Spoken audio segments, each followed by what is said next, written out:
Hello. Hello. Hello. How are you? Good, and yourself? Good. Yeah? Very good. I made it to Friday. You made it to Friday. Yeah. Well, that's usually a good thing. Yeah. How are you? Yeah. Yeah, I'm just doing the intonation on my bass. Ooh. Getting it all set up since I changed the pickups, but I still got to set it up somewhere. So.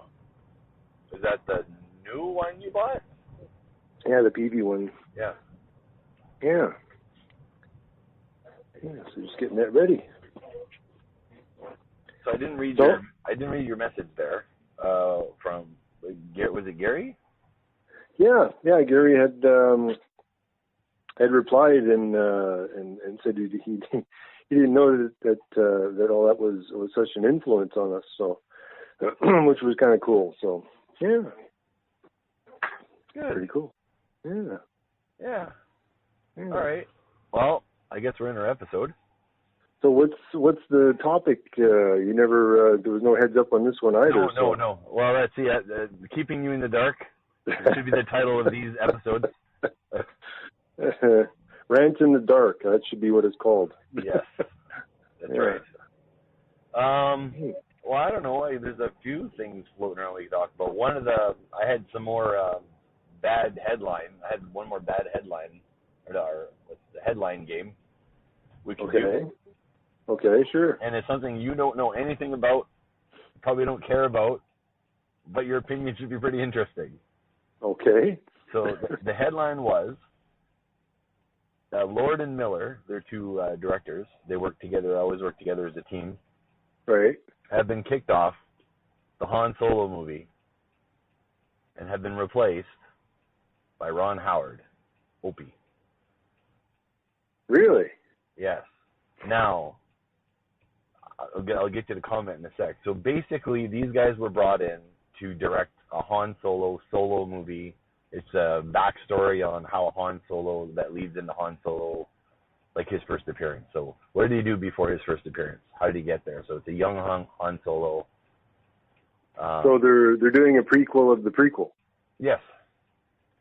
Okay. So so this is the Han Solo side of when he was younger and when he grew up. So This is another spin-off of Disney's new Star Wars movies, acquisition of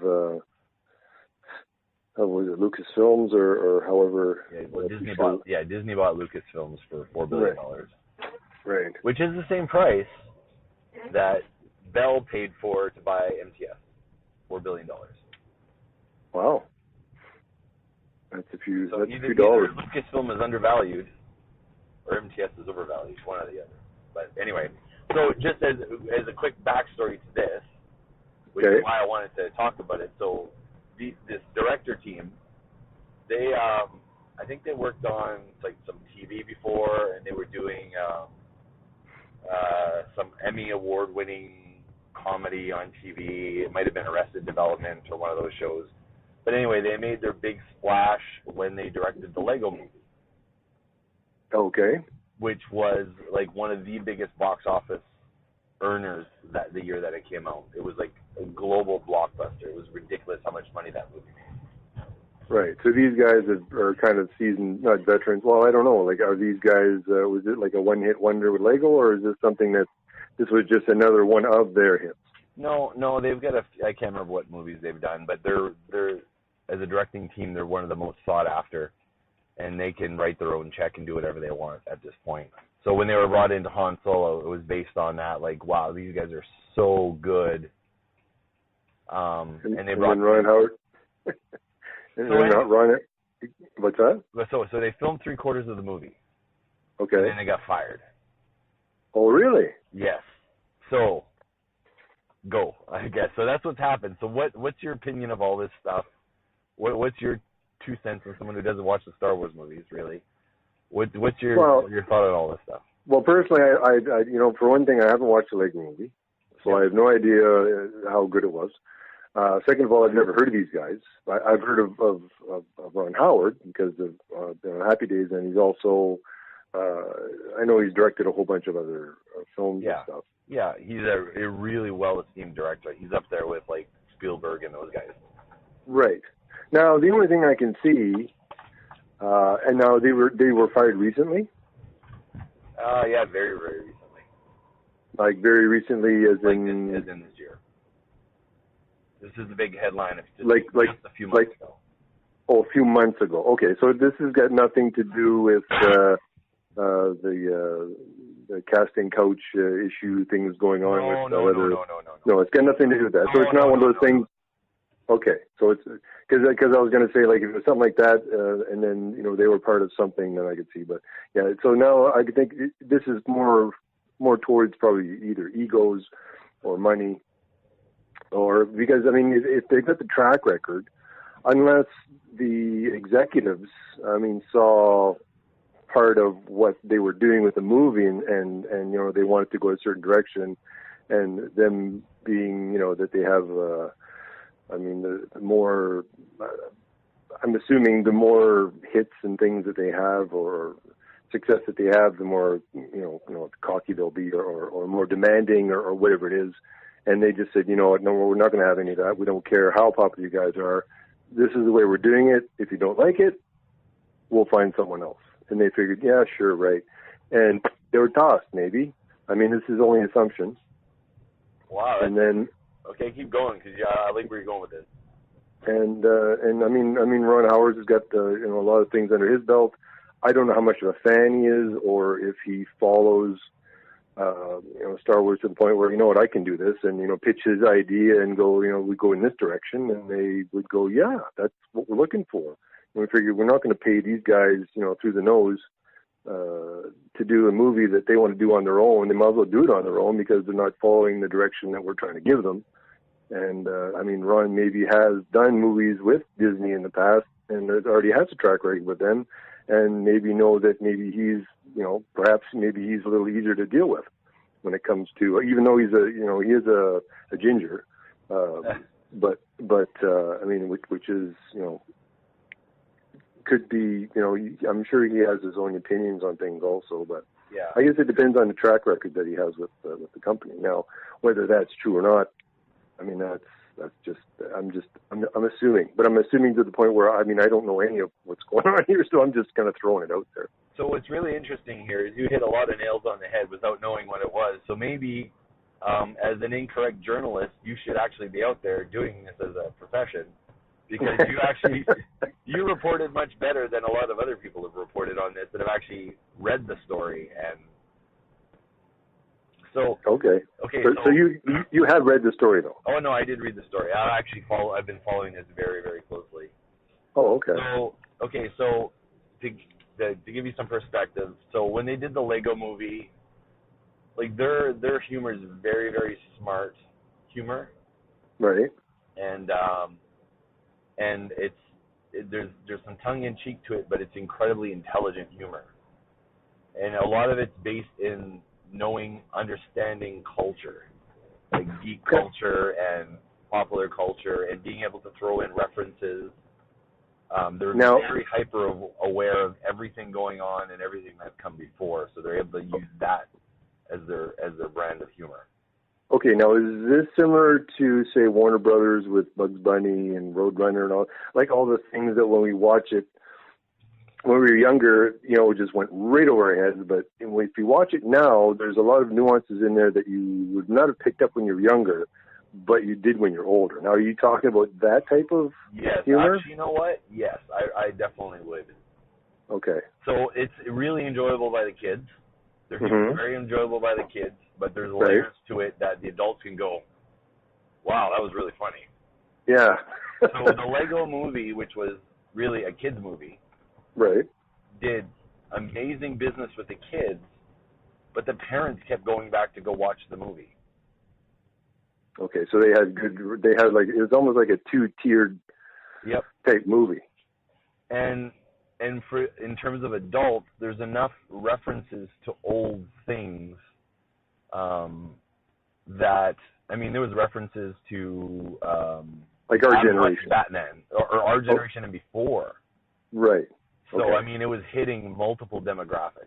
So the Lego movie did really, really well for multiple reasons.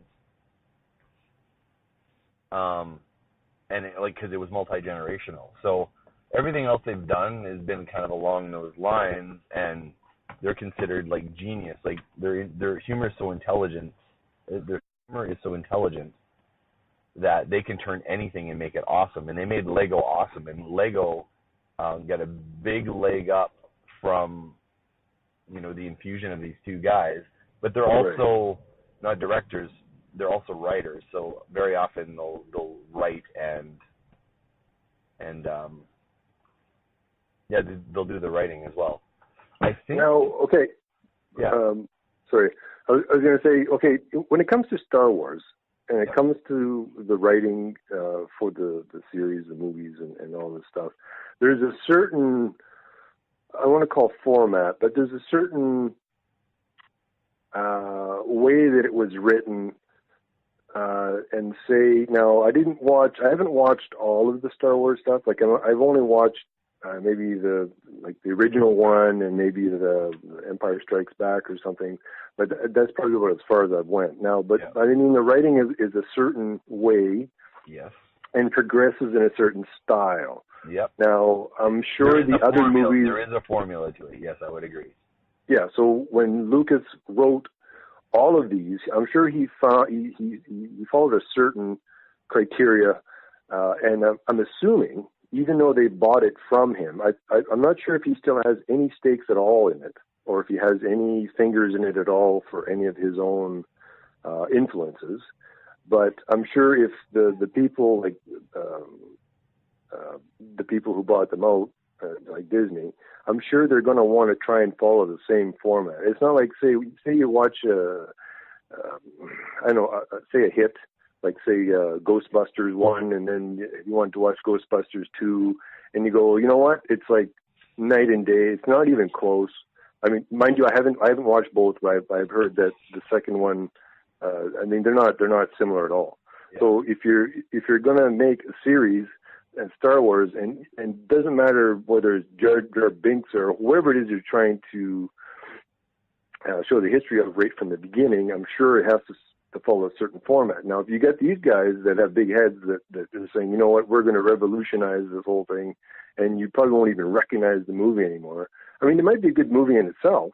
Yeah. Don't get me wrong, but I mean, you still have to follow a certain format. I mean, who knows? Maybe these guys have never seen a Star Wars movie before, or they've just started watching them and going, okay, well, we got an idea of what you want, but it's not quite. I mean, you've got so many Star Wars fans out there. Just barely. I'm sure it's in the billions. It's got to be in the billions. It was probably the most grossed movie of all time, I would assume, because I mean, people talk about it to this day. I mean, any KeyCon or Comic-Con or any type of adjusted for inflation, I think Star Wars is like number 3 of all time. Is it? Yeah, and ahead of it is Gone with the Wind and some other old movie like that. Yeah, and you have all these fans, right? And I'm sure you have all these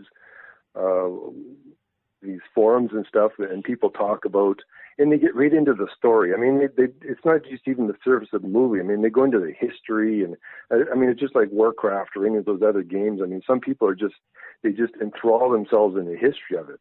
And then when they find something that isn't correct, they go, oh, well, that's not right because of this and this and this. And then you get this whole debate going.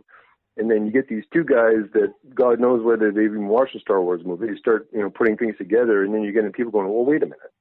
I mean, even you get the people from Disney going, well, I mean, we're not, experts on it, but we know that it shouldn't be going in that direction. Maybe it should be going in this direction. At least I think that's maybe what's happened. Wow. You've thought Does that make any this. sense? Yeah, no, what? It totally makes sense. No, it's all on the fly. Oh, this is pretty good. I'm never going to let you know what we're podcasting about in advance ever again. Okay. There's no point. You're so well prepared. So my perspective on this was when the Star Wars films were bought, like when Lucasfilm was bought, right? Disney offered a lot of money, but George Lucas doesn't need to sell Star Wars. He could have just let it die out or do whatever. He doesn't need the money. Right. He's already worth billions of dollars, right? Right. So if he was going to sell Star Wars, because he didn't want to make any more Star Wars, but he understands that, there's a great love for it. And I don't think he really wanted to die, but he didn't want to be the one doing everything anymore. Right. He's getting older and all this stuff. So I think my insider information is that when he sold it, he was very picky about who could buy it and who could do it justice. Right. So he wanted it. I don't know if it's in the contract or not, but I think, he wanted to make sure he sold to somebody that actually gave a crap about it, was going to make sure, it paid homage to what came before and didn't disrespect the franchise in any way, shape, or form. And, and now they're making new movies, and the first Star Wars movie that came out after the purchase did really, really well. Right. Like, incredibly well. So, now, was he a consultant on that film at all? Nope. So he's like totally out of the loop altogether. Yep. Okay. He went to go see the movie when it was done. Oh. Yeah. So when that came out, they brought in J.J. Abrams. I don't know if you know who that is. Nope. But he's the creator of the TV show Alias, the creator of Lost, the creator of... I've seen Lost. He had another show called Felicity. Mm-hmm. And then in terms of movies, he's actually gone on and made a crap ton of really amazing movies like Cloverfield. I think he might have been a producer on that one. I've heard of that one. Yeah, he also did the Star Trek reboot that came out, 7 years ago or something, which was really good. He also did, oh my God, what was that other movie? He's a really good director. He's an incredible director, and he scores. He also can score as well, so he can do the soundtracks and stuff like that. Like so this was the guy who did the first Star Wars movie after it was sold. After the purchase, right? So when you go see that movie, does it feel like Star Wars? Yep. It actually paid homage to what came before. Some people have said it paid too much homage to what came before, but he referenced a lot of stuff from before, and he re-included the actors that were in the original, 1970s, 1980s trilogy. He re-included the characters. Right. Did he answer any questions from fans that may have been going to a movie and going like, well, wait a minute, you didn't finish the story. Like, what happened here? No, he was very, very reverent to what came before, and it wasn't, okay, I'm going to tell a new story and not reference anything and not answer anything that came before. I mean, the original trilogy didn't really leave much to ask. You might wonder what happened to so and so or this person or that planet or whatever. But he went back and referenced everything that came before. So in terms of from a business perspective, bringing this guy in, this high profile director to direct your movie and have it come in, meet the budget, meet the specs of, your story has to be written in a particular way because he worked on the script as well, I believe. And get the approval of the original owner? He spoke with the original owner, I believe. I think he wanted to get his blessing, just because he didn't need it, but I believe he went out and got his blessing. Did he get it? I'm pretty sure he did, yeah. Because Lucas has spoken about Abrams a few times, from my recollection. Now, is there a reason why they didn't go with him for this movie? Well, they asked him to come back because he did so well. But the focus was that they wanted to make sure they had, in the original, the first 3 Star Wars movies had 3 different directors. You may not have known that. So the what had 3 different directions? The original Star Wars movies, George Lucas directed the first one. He didn't direct the next 2. Oh. He had a hand in the story, and he was the supervisor, if you want to call it that. He oversaw everything. Right. So, I mean, he had direct input on Empire Strikes Back and Return of the Jedi. For sure he did. Yeah. So, so he didn't have this on this movie, but it really felt like, no, we're going to pay attention to what came before. We're not going to disrespect anything. We're going to show our love affair with Star Wars as a iconic entity or whatever you want to call it. So that movie did really well. So when they brought in these 2 guys for the sequel, the part 2 of the new Star Wars trilogy, these guys came in and they also have a reverence for what came before. But as evidenced in the Lego movie, they have a reverence for what came before, but they also make fun of what came before. So even though it can be a dramatic movie, like Lego movie was dramatic, but it was really viewed as a comedy. And they have a tendency to write their own scripts. They write what they direct. So when they came in, they took the script that was written and they added some things in. And I think they also do a little bit of improv. So the actors come in and will improv a little bit some of the scenes, so it doesn't necessarily follow the script. Right. It'll follow the script in terms of, okay, the scene starts where Han Solo walks into this room and he's going to go talk to this guy, and then he's going to have an altercation and they're going to fight. So that may be with the description of the scene, but when you're improvising, the dialogue will still get you to the end result, but some of the dialogue is not going to be word for word. Right. Make sense? Kind of on the fly, you mean? A little bit on the fly. You get a bit of creative, you kind of put your own spin on it. Yeah, exactly. So I think there was a lot of that going on. So I think they were revising the script in that sort of manner and adding little bits of humor and maybe little jabs at what had come before in Star Wars.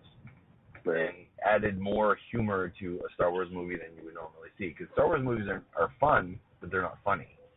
Right. There's little bits of humor in there, but it's not comedy by any stretch of the imagination. Right. So you're not there to laugh. No. Really. You're there to have fun and go, wow, that was cool. But I think there was a lot more humor in there. So the rumor that came out was that the guy playing Han Solo would notice the way it was going and say, well, we're not really following scripts, or the script's been rewritten. This is not what I had read for. Because they have readings before a movie happens, right? Everyone sits around the table and reads the script together. So they can kind of get a feel for each other, build chemistry, that sort of thing, kind of get a feel for how it should go. And then the director might be in there and saying, hey, you know what, we're going to try to be sadder here or funnier here or whatever. So it was totally, to me, it sounds like it was deviating from the original plan. And I don't see Disney going forward with anything in that fashion at all. They have a plan. This is the script. Yes, okay, we've greenlit the script. You're changing the script. Okay, well, I want to see what the new script is. Right. Oh, you're improvising some of the scenes. Okay, well, how am I going to know what the script's going to look like? How do I know what you're filming if you're improvising scenes? Well, now it's going to cost more money because you guys have already pre-visualized what the scene's supposed to look like from an effects standpoint. And if you're going into the scene and you're revising the script on the fly because you came up with an idea that's really good, well, that's going to be really expensive because we're going to have to go back and, we already figured out how we're going to do the effects in the scene. Now we have to change it. So now I wonder. Go ahead. I was going to say, I wonder if they had a meeting of the minds at some point and said, okay, the executives, the people paying these guys to do this film and to oversee what they're doing, get together with them and maybe the people who are, the guy playing Han Solo, I'm sure they talked to him also and say, okay, guys, where are we at and how's it look? And they probably looked at it and went, okay, what are your opinions? And then I'm just wondering how much pull the person playing Han Solo had in. Well, you would have none. This guy's a young kid. Okay. Okay. Oh, yeah, that's right. Yeah, because it's a prequel, sorry. Yeah. I was going to say, because if the actor is going, okay, you know what, this is what I read, this is nowhere near what it should be, and then the executive was kind of look at the script, well, you know what, this isn't the direction we want to go. We want to go more towards this. They said, screw you, and they said, okay, well, then you're out. Yeah.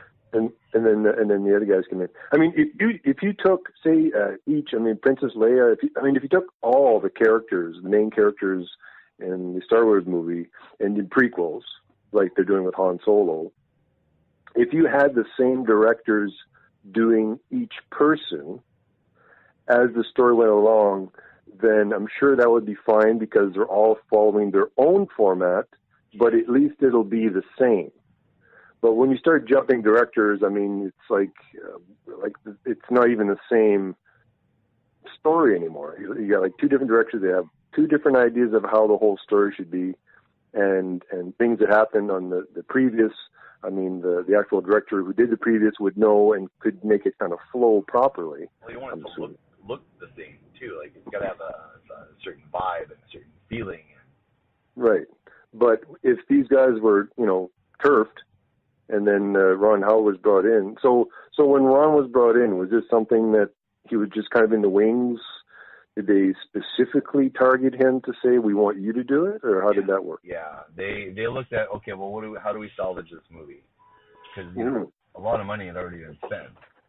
Right. So how do we salvage this movie? So Ron has worked with Disney at some point, I'm pretty sure. Right. So, I mean, he knows this stuff. He's been around for a really long time. He's an Oscar nominee and Oscar winner. I'm pretty sure he's an Oscar winner. I know he's an Oscar nominee for sure for a whole bunch of his films. Right. And he knows how to do everything. He's an actor that progressed and became a director, so he knows his stuff. But I think because he's an old school studio guy, he started when it was less independent than it is now, and there was more studio. It was more studio driven. I think he can work in the context of Lucasfilm, and he's more the grassroots. Yeah, like he can play by the rules, and he knows how to play by the rules, and he knows how to, he knows how to play by the rules, and he knows how to say, okay, I can give on this, I can give on that. Like he knows how to work within the system, and like, okay, well, this won't be exactly my vision, but I can compromise here, but I'm going to ask for this. Like, he knows how to do that back and forth probably, better than just about anybody. So you bring that guy in when the movie's two-thirds of the way done or three-quarters of the way done or whatever it was. I think he's good enough to maintain, to go with the tone that they wanted as a company, and to take what was previously filmed and salvage it and still make it make sense and still make it flow and still have a good product at the end. I don't think you can bring a young kid in to do that. I think you need someone who's not just a director, who's, done it all. Well, when you have a veteran and they know how to treat people and talk to people and get their ideas across, I mean, I'm sure he probably has a lot of experience under his belt in that way. These new directors, I mean, if they had a hit and two hits and then they're kind of doing their own thing and they're, when their heads are up in the clouds and their nose in the air, that doesn't quite work out too well, depending on where you're at. Because when it comes time to talk to the powers that be that are actually paying you to do it, and if you can't be personable type person, not to say that they aren't. I don't know them from that. I'm just saying. Yeah. But just the experience alone that Ron has with people versus these other guys, maybe that could be part of the factor. But mind you had two guys, so it wasn't just one person. Yeah. So now you get two guys to contend with. So now, who knows? Maybe there's between both of them, one might have an idea, the other one might not be too crazy about. One may say, well, who thought of this? Well, he thought of that, or start throwing blame around. I mean, that's not a good way to do it either. But I think the actor too who played Han Solo, I think he went to the studio and said, like, I'm getting really nervous here. Like, I'm trying to play ball. Like, he doesn't want to look bad in the eyes of Disney, Lucasfilm, and all that stuff. Right. And he sees the movie's derailing. And if the movie's derailing, doesn't matter who makes the movie, a lot of times the actor is blamed. And as the lead actor in this movie, and, he's making a name for himself, and this is, like, really the biggest role he's ever had, like, probably concerned for his welfare, and his living and his, future as an actor. Well, you get some big shoes to fill. I mean, you're just jumping into the pool now, and you've got these big shoes to fill and it's a big movie. I mean, this isn't like, was it Ernie Goes to Camp or whatever, part 6. Like this is the shit, I want to call it. Yeah. So I mean, if he's and I'm sure, and this is a young kid, so I mean, I'm sure the parents probably have.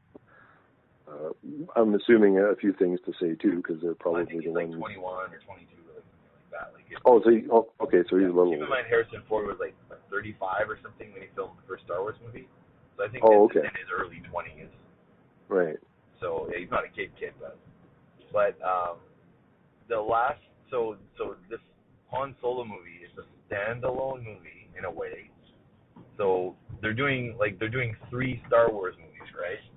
So he's in one of the side project movies. So they're doing 3 side project movies.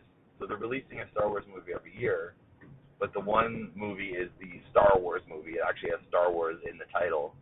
And then they're releasing 3 other movies every other year between the Star Wars movies that are not spin-offs, but they're taking a piece of the universe and looking at it. So the last one was Rogue One, which explained the details of how the Rebels got the plans for the Death Star and, you know, the original Star Wars movie. So is the backstory of, well, how did they ever get these plans? Because in the original Star Wars movie, they had the plans for the Death Star. That's how they defeated the Death Star. But no one ever explained how they got the plans. Just, well, the Rebels got them the plans. So that, so as a spin-off movie, it happened immediately before the first Star Wars movie, like the one in '77. Like immediately, actually, like literally like months or days or weeks before that movie. Right.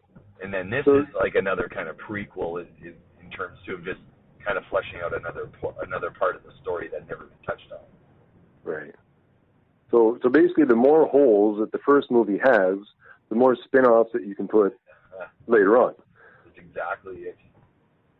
So they're just kind of taking advantage of, they never really explained this. Okay, well, we're going to make a movie about that.